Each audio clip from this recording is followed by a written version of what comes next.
If you're watching this, it means a moon has been made in our solar system for a planet called Earth. If you're not watching this, why did you press play and leave? Come back and watch.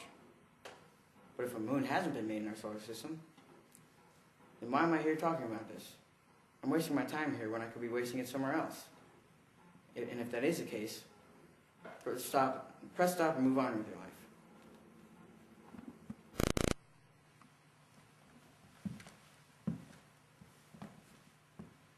This is a story about a young planet named Earth, who is on its way to becoming a very successful planet in a very important galaxy, but quickly learns that growing up has its troubles, and along the way takes a detour through the Twilight Zone.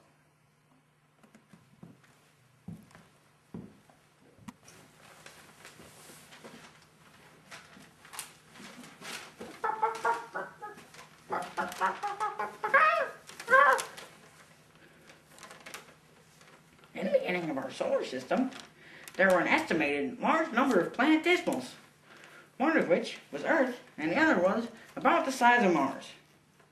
And they were on a collision course with each other because some idiot put them in the same path for some reason. When they finally collided, the Mars-sized planet knocked the Earth 23.5 degrees on its side and tore a huge chunk out of the Earth and created a ring around the Earth made of tiny moons called moonlets, or moonlit Americans. Then after a while, the moonlit Americans slowly formed together to create a big ball of rock. Then it got showered with meteors and made craters, which made the big cratered rock we see today, which is by some people affectionately called the moon. The rest of us just call it the moon.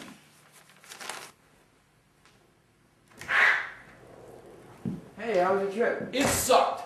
I went down to the Everglades, and there's this big alligator, ate my batteries. Ate the batteries out of my cell phone, ate the batteries out of my GPS unit, ate the battery out of my boat. I had to walk home. Try walking home from the Everglades, would you? Whoa. You look like you need a chill strip. Oh, well, maybe I do. Chill strips. Put it on your tongue, let it dissolve, chill. By Karwaski Industries. Oh, yeah, it's nice. Around 150 BC, some guy named Hipparchus from some place called Nicaea used trigonometry to estimate how much empty space is between the blue rock and the gray rock. He calculated that the distance was between 59 and 67 times the radius of Earth. Today we now know that it's actually 60. Then in 1609, Galileo Galilei used his telescope for looking at the moon for the first time.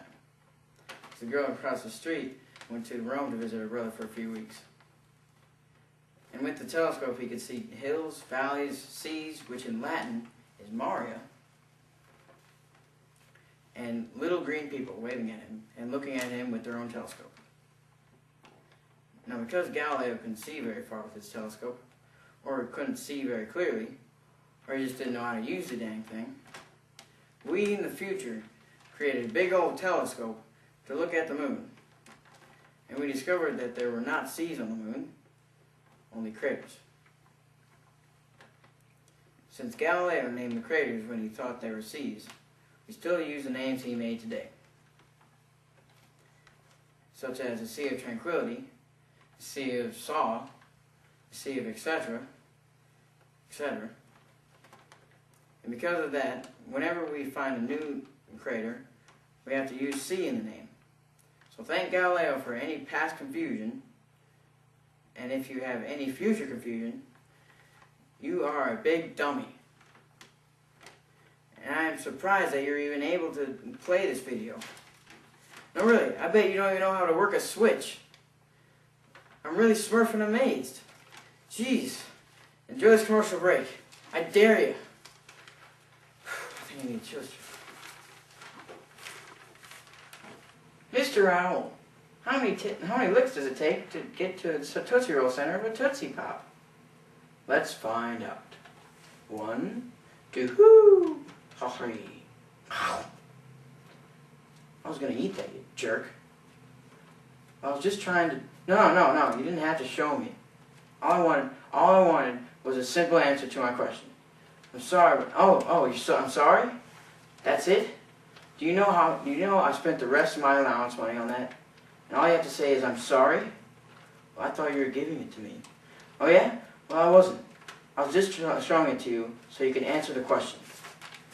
Well, if you want, I could buy another one. No, it's fine. After all, you said you thought I was giving it to you. You know what? Why don't you try asking next time, you jerk? And now, here's something we hope you'll really enjoy. Hey, mister! Someone at school told me that the moon is made of cheese. Is that true? Actually, no. The moon isn't made of cheese. It just looks like cheese because there are craters on the moon. They also told me that the reason the moon gets smaller is because a mouse comes every night and eats part of it. Ha, no, that's not why. The reason it gets smaller is because it orbits the Earth, and that the face of the moon acts as a mirror so the sunlight can be reflected towards Earth. So whichever way the light side of the moon is facing, that's the direction of the sun. And did you know that the moon has 8 main phases? It has a new moon, the first quarter, the first crescent, the first quarter, the waxing gibbous, the full moon, the waning gibbous, the last quarter, and the last crescent.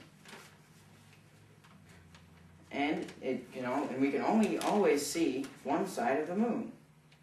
And the reason we can only see one side of the moon is that the moon rotates on its axis at the same speed as its orbit around Earth. So by the time it gets to one point twice, it will have rotated once. And did you know that because of the rotation of the Earth, the moon rises 50 minutes later each day? Wow! Thanks, mister! You're smart! And here's a fun fact for you. Because of the amount of basalt on the moon, and how big and how close the moon is, the moon's gravity creates and controls the tides, including the waves you see when you're at the beach. Cool! The kids at school are gonna be shocked when they hear all this. Come on now, let's go home.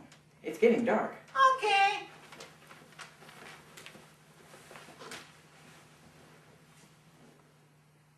Alright, here we go. Here's more about the moon.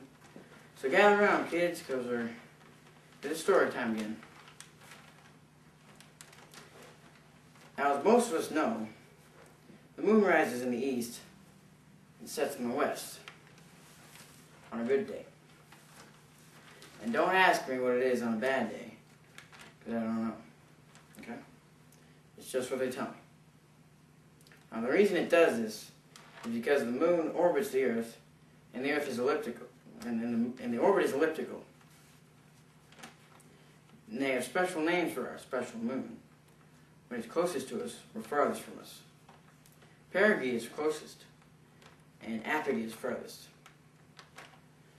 Perigee affects the tides the most, and apogee affects them the least. Now there are these things called spring tides and neap tides. Spring tides and neap tides. Okay? Spring tides are when tides are higher than normal, while the moon is in line with the sun and the Earth.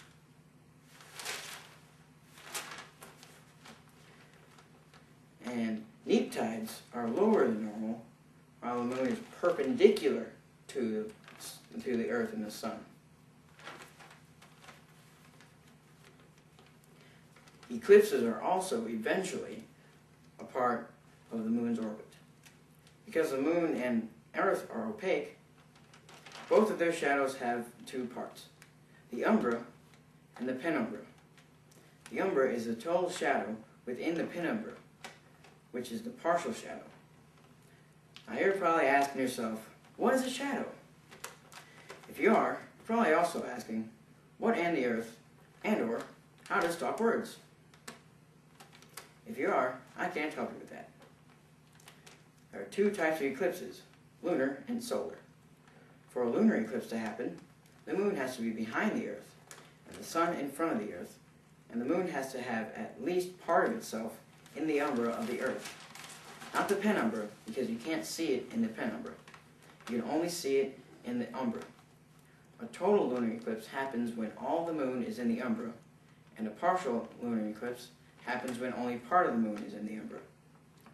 For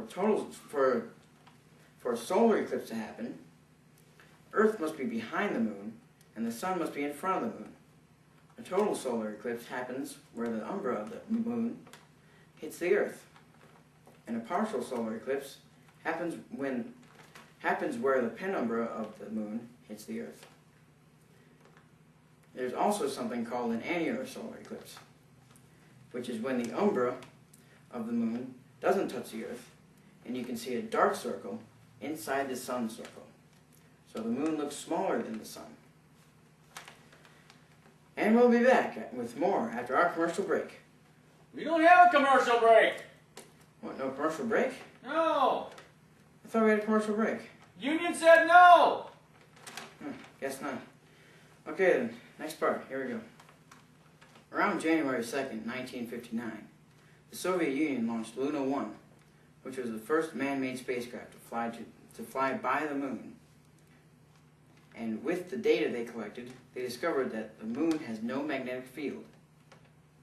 Later, the Soviet Union's Luna 2 became the first man-made object to touch the moon by crashing into it on September 14th, 1959. On October 4th, 1959, the Soviet Union launched Luna 3, which took the first photographs of the dark side of the moon. Now, America was getting mad at all this Soviet Union in-your-faceness.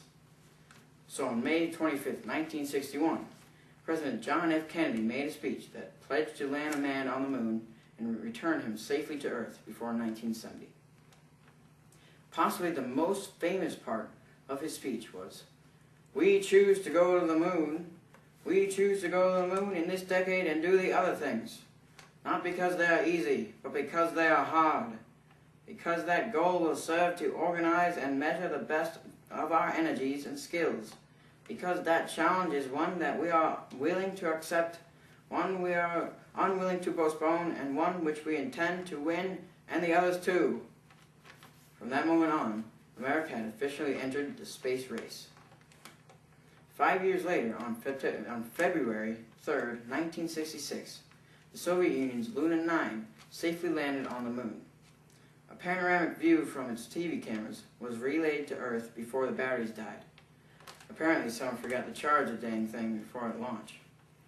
Numbers 4 through 8 were supposed to do the same thing, but 4 of the 5 crashed, and the 5th one is somewhere in deep space, because it missed.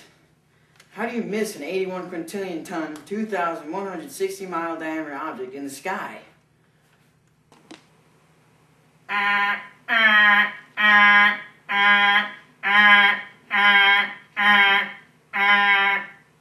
Fire! After much trial and error, on July 20th, 1969, America won the space race when NASA launched Apollo 11 from Cape Canaveral and landed humans on the moon, where Neil Armstrong said his famous first words while directly making contact with the moon's surface. "That's one small step for man, one giant leap for mankind." In the years following, there were near disasters, first samples, first rover, first manned buggy, and the last manned mission. Now we look for hospitable planets or moons and extraterrestrial life to conquer. Now here's Anthony with a summary of what you have just witnessed. First, the solar system had many planets. Then, Earth blew itself up. Then alligators came and ate most of the planets. Then, the Earth fell deeply in love with the Sun and got married, which is why the Sun has a ring of asteroids and the Earth has a ring of moonlets, which she made into the moon. Then humans came and landed on the moon. Then they had a parade. There were rides, and Anthony won the parade. Then the Soviets yelled at America for no good reason. NASA was stupid. The end.